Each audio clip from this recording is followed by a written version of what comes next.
Sejak beberapa hari terakhir ini, Bosman Bardigu diserang oleh seorang pengusaha bernama Rainer Raharja. Kita bertanya-tanya sebagai orang awam, siapakah Rainer Raharja? Nah, setelah saya telusuri dari berbagai sumber, saya menemukan bahwa Rainer Raharja lahir dari keluarga sederhana dan dia memutuskan untuk mandiri ketika lulus SMA. Dia memulai kehidupannya dengan menjadi marketing dari kartu kredit, lalu menjadi broker di dua perusahaan.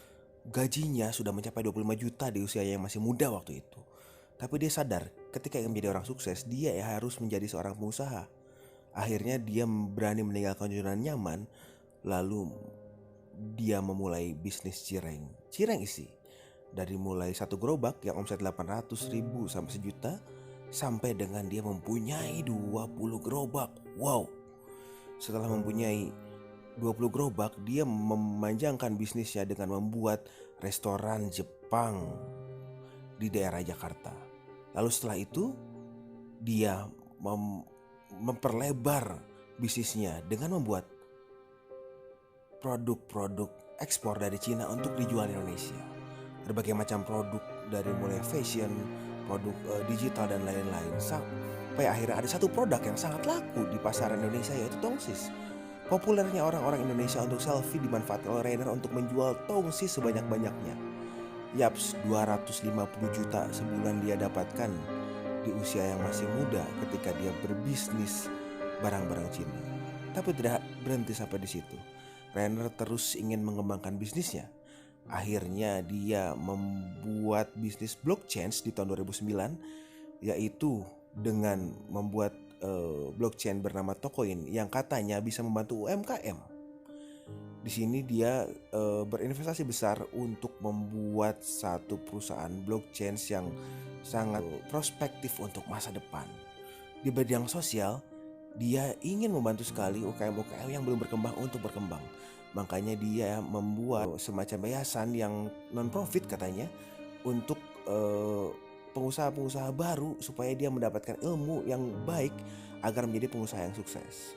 Tapi dapat selentingan kabar nih, ternyata untuk mendapatkan pelatihan dari Rainer itu harus membayar investasi atau uang jaminan sebesar 60-100 juta rupiah yang dikembalikan dalam waktu 1 tahun. Ya, tidak mengambil keuntungan. Tetapi dalam waktu 1 tahun, ketika uang 60 juta sampai 100 juta didepositokan, dikali berapa banyak muridnya satu Indonesia. Bayangkan itu dari bunganya bisa mendapatkan rupiah yang sangat lumayan sekali. Kita tidak tahu motif dari Rainer ini untuk menyerang Mardigu apa. Tapi sepertinya ada beberapa macam bisnis yang mirip ya. Bisnis Mardigu di blockchain mirip dengan Rainer di Tokoin. Lalu ada juga bisnis pelatihan entrepreneur yang dibuat oleh Mardigu juga hampir sama dengan Rainer, walaupun materinya mungkin nggak sama ya. Kita nggak tahu masa lalu Mardigu tentang PT Titis Sampurna yang dia mengaku sebagai founder, padahal terbukti ternyata Mardigu tidak ada hubungannya, hanya mempunyai dulunya saham kecil dan menjadi komisaris di sana. Dan beliau juga pernah menjadi 9 dari anak perusahaan dari Titis Sampurna. Itu pengakuan Mardigu.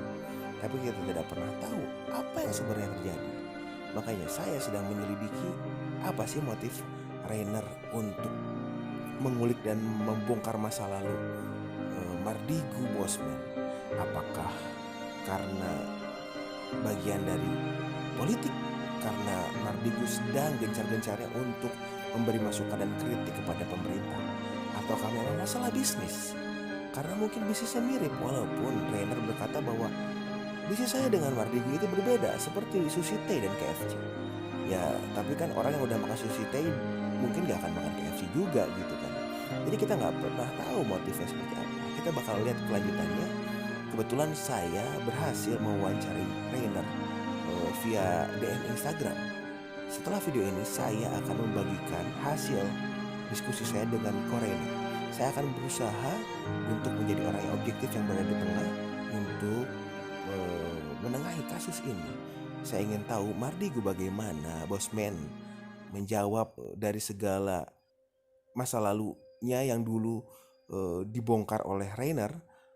Saya ingin tahu bagaimana jawaban dari Bosman, bagaimana Bosman menjawab tuduhan-tuduhan yang diberikan oleh Rainer tentang akun palsunya dan lain-lain. Tapi saya juga harus berpikir ulang.